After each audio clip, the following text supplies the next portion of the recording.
I'm Tom Riak, promoting successful business experts, connecting people throughout the world from my podcast studio in Brazil. Joining us today from Beloit, Wisconsin, Traci Austin, Chief Talent Officer at Elevated Talent Consulting. So Traci, how will AI create new demands, challenges, or opportunities for the blue-collar trade professionals? Well, the blue-collar trade professionals are seeing some tremendous change in the industry based on AI. And how AI is doing that is it is doing that through some of that on-site monitoring, really looking at the safety pieces, really looking at preventative maintenance for equipment. It's also looking at, can we get in the supplies that we need to specifically do the work so that we have less downtime? So those are the opportunities. Yeah, what I've seen, and I'm sure this is pretty much any job site throughout the world, the trade persons, the professionals today, they have a toolbox, but the first tool they're grabbing is their handheld device. Correct. Yep, you have that. Then, of course, for those blue-collar trade professionals, they're the ones that are doing the plumbing, the HVAC, the electrical, those types of things. Now, will we still need those hands-on? 100%. Will that be taken over by AI? Not anytime soon, right? But what AI does impact is, like I said, that safety piece, ensuring that they have the materials that they need, ensuring that the equipment is working correctly with some of that preventative maintenance types of things. And hopefully to be repeatable. So things, it's a process, construction on any site's a process. Oh, 100%. And what we 100%. see here, whether it's a commercial, an industrial building, or whatever, an installation, you have to repeat it. And you have to do. You can make it better, but basically you're doing the same thing over and over. Yep, absolutely. But it's the same thing over and over. And you always have different challenges on job sites, right? Like no two job sites is the same. And there are different things that come up where you need a human brain to kind of take a look at what those are. Yet AI absolutely impacts some of the workflow processes. Well, to that point, I think all job sites are one of, right? Yes. They're all new. We're going to build the same building in another place, but it's always going to be something new. Correct. So to teaching people, and back to what you do, all right, and the trade leaders. So your profession, you help them become better leaders? Absolutely. So we're working directly with trade leaders on those leadership skills. So whether that is that new hire buddy that's helping to support a new hire coming in and ensuring that they have the right tools and the training and the alignment within the culture, whether that is for trade leaders that are moving, from on the tools into a foreman role where you're still on the tools, but now you have a people management side to it. And those are things where AI is not going to take over leadership, right? And within that, how we connect and that culture that we create and that environment is 100% based on how are we leading folks within the job site and within the organization. And to that, you said moving. And when we're talking about moving, today everything's global, so they could be moving. The site could be today in Wisconsin, tomorrow it could be in Dubai, it could be in Shanghai. So these professionals have to be mobile. So you reach them anywhere? Yep. We work with organizations all over. And our training, we have our virtual training, and then we also have our in-person training. But a lot of virtual training, so we work with leaders, all over to support that growth.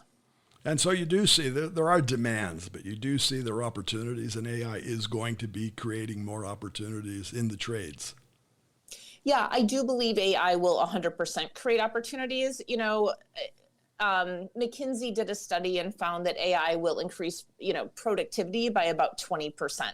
In the trades. Granted, that is a lot on the front end and the design. It's also in the supply chain piece of it. It's in those areas that directly impact the work that the blue collar tradespeople are doing.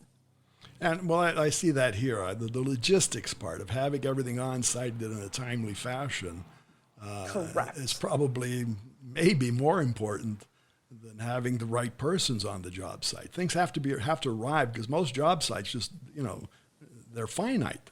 they're not everywhere. So things have to come in, be assembled or manufactured Correct. or whatever.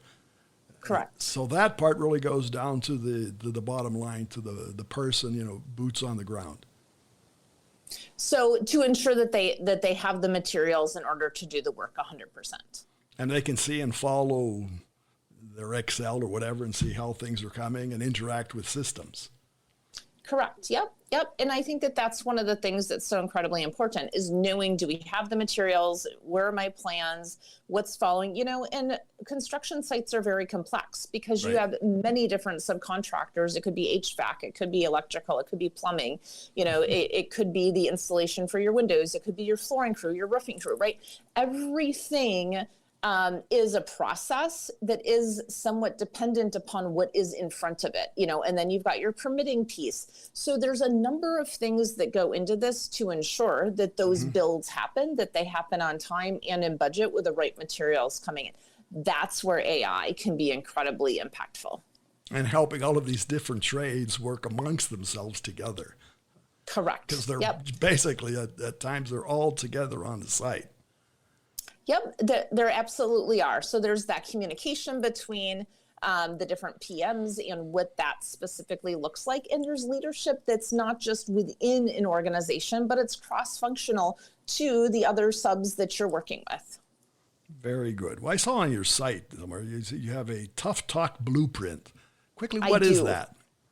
Yeah, absolutely. And so here's my question for you, Tom. Have you ever had a tough talk that you've had to have that you don't want to have because there's all this fear around it going badly?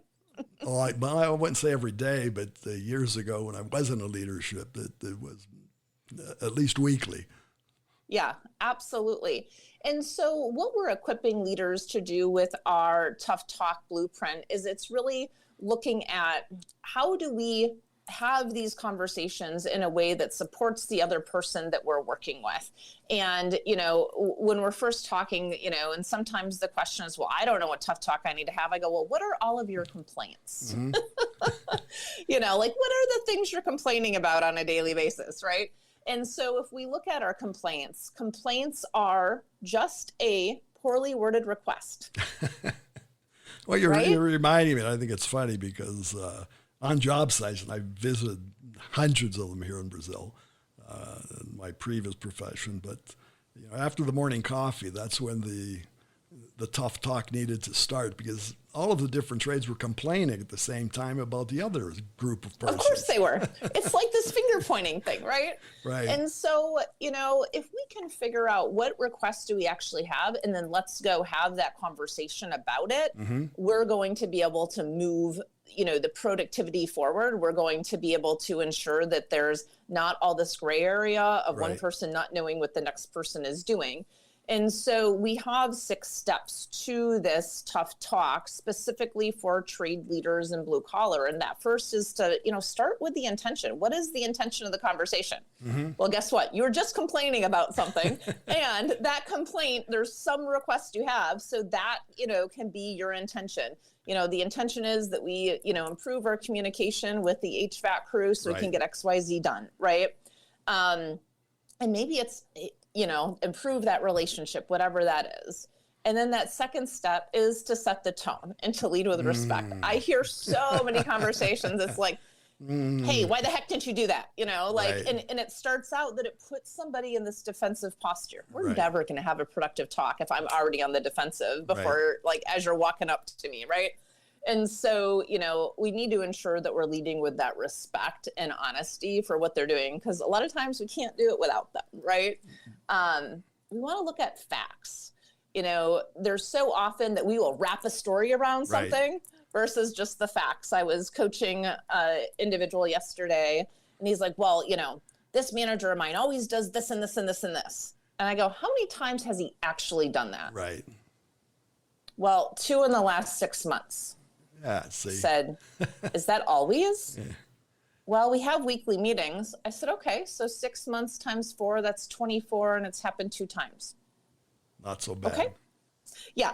So this sticking to the facts, when we can look at what the observable facts are, Now we can ground ourselves in what really is my request. Is it something they're doing? Is it actually communication? What is it? And it allows us to have a productive conversation. Very Step good. 4. Well, what I'm going to do, back to the productive conversation. How can our audience find you to have a productive conversation with you to get the ball rolling? Yeah. We have a Tough Talk audit that you can go ahead and download that will also give you access to a conversation if you want to have it and figure out how to have that conversation. And then we also have a podcast, as you found, Tom, called the People Strategy Podcast. Very good. So got the tools. And where else can they find you? They can find me at elevatedtalentconsulting.com or on LinkedIn at Traci Austin. Very good. Well, thanks again for being with us. Thanks, Tom. And for our audience, it is Traci Austin, Traci, the last name Austin. Find her on LinkedIn and elevatedtalentconsulting.com. elevatedtalentconsulting.com. Cafe Network is brought to us by Focus MI Market Intelligence, an agricultural market research specialist in Brazil. More information at focusmi.com. Talk to Tom, talk to the world. Thanks for listening. Till the next time here at Cafe and Networking Podcast.